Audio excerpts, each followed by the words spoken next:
Hey friends, it's Hope, and today I am here to do my January wrap up. Now I can't believe that the month is already over and I am going out of town this weekend, so I thought that doing my wrap up before January actually ended was totally okay because I don't plan on finishing any more books this month.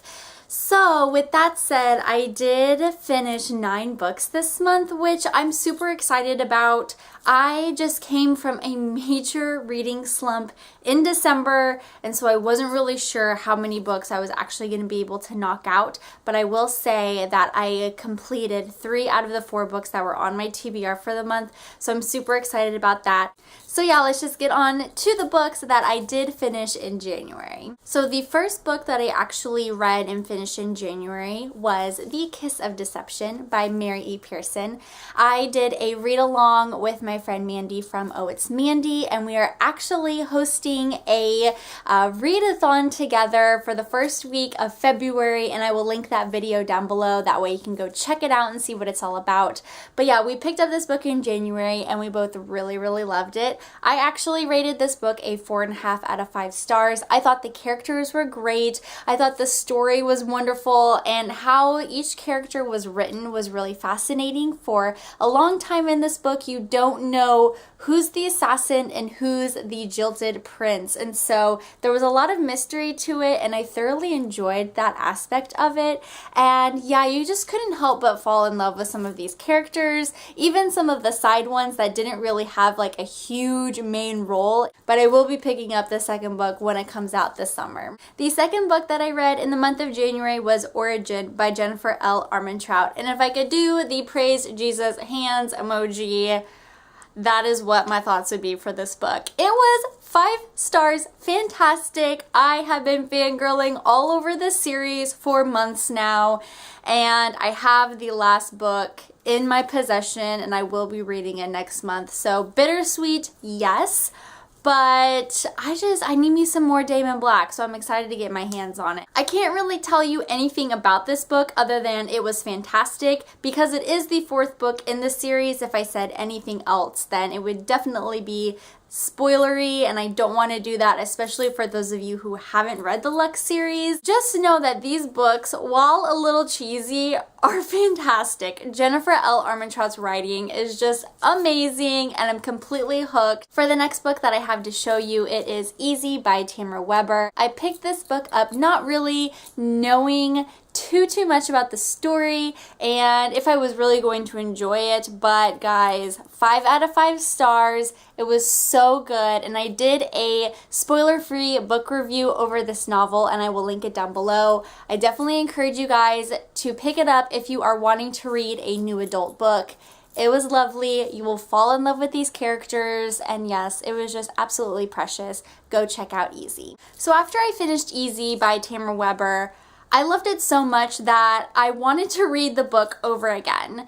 But I decided to do a little research to see if she had written other books, and I found out that she actually wrote another book called Breakable, and this was easy but told in the boys' point of view. Well guys, I have to say that I did not like it at all. I thought that his character just seemed like this crazy, sex-driven male. I just felt like his character wasn't as charming and protective and just everything that I loved about Lucas's character in Easy.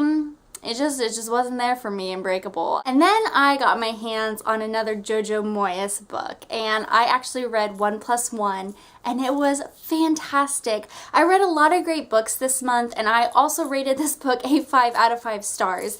I did do a non-spoiler book review, and I will go ahead and link that down below if you guys want to check that out.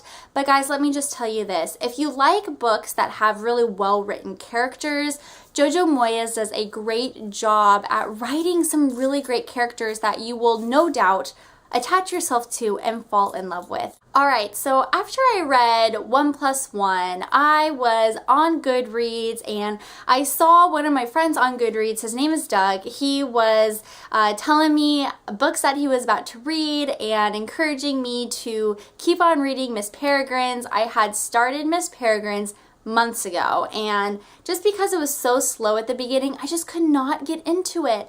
And I know a lot of people said like the first 100 pages are slow, but really this was in the middle of my reading slump and I just couldn't push my way through. But guess what, guys? I finally did it. Thanks to Doug's encouragement, I picked up Miss Peregrine's and I finished this book. Yay, go Hope! I felt like because of how slow the beginning was, I couldn't really rate it a 4 or 5 star rating. So I actually gave it a 3.5 out of 5 stars. I think that the ending set up really well for a sequel. So I know that I want to read Hollow City. Will I pick it up anytime soon? Probably not. But I have heard some great things about this series, and so I know that I will eventually read it. But right now, I just have a very unpopular opinion and didn't fully 100% love this read. But I think that if the beginning of the book had a faster pace, I don't know, type of feel, then I would have rated it a lot higher. But just because it was so slow, it took me a long time to get through this read and a long time for me to attach myself to the characters. And really, I didn't enjoy the characters pretty much until like 75% of the way through. That's when I felt most attached to them. So yeah, don't hate me. I know it's very unpopular, but 3 out of 5 stars for this novel. So I am participating in the 2015 reading challenge, and one of the challenges is to read a graphic novel. And I was at the library and I saw one that I've seen a couple times on YouTube, and so I picked up In Real Life and I thoroughly enjoyed it. I thought it had some beautiful illustrations. The story was relatable. I did rate this book a 4 out of 5 stars on Goodreads. It didn't get my complete 5-star rating just because I felt like the story was a little bit too simplistic for me and I couldn't take away a lot from it. But with that said, like I said before, I thought the illustrations were absolutely beautiful. There is a relatable story along with it and a good lesson learned at the end of the novel. Okay, friends, so we're getting down to the final 2 books that I read in the month of January. And the one that I'm about to show you guys, oh my gracious. So, yes, The Darkest Minds by Alexandra Bracken.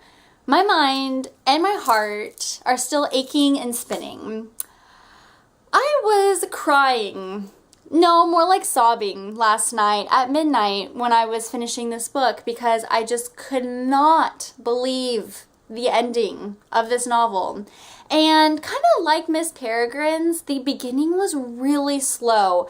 I really had to push myself to keep reading this book, and I think that if it wasn't for the fact that I've heard phenomenal things about this trilogy and the fact that my sisters bought me the first 2 books for Christmas, you know, if it wasn't for those 2 things, I probably would have set the book down. What really captivated my attention and just my love for these characters in the story the most was the 4 characters, Liam, Chubbs, Zoo, and Ruby.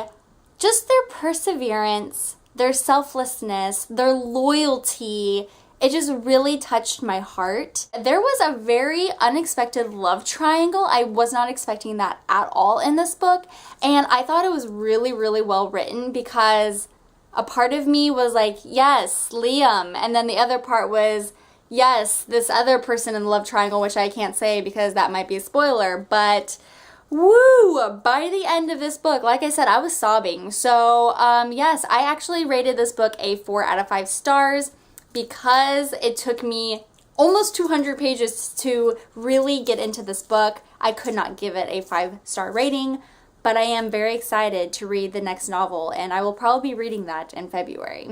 Alright, friends, so the last book that I read this month was Yes Please by Amy Poehler. And guys, if you are looking for a really great memoir and a really great laugh, I definitely suggest you picking up this book or listening to the audiobook, because that's what I did. So my friend Abby from Abby Reads and I read this along together. So she read the book and I listened to the audiobook, and I am pretty confident in saying that we both really loved it. I was crying at one point because I was laughing so hard, and then other times I was crying because she was telling a story that really just moved me. I mean, amazing and hilarious. two words that perfectly describe this book. Thank you guys so much for hanging out with me today. I apologize that this video was super long. Apparently I had a lot to blab about, so I apologize for that.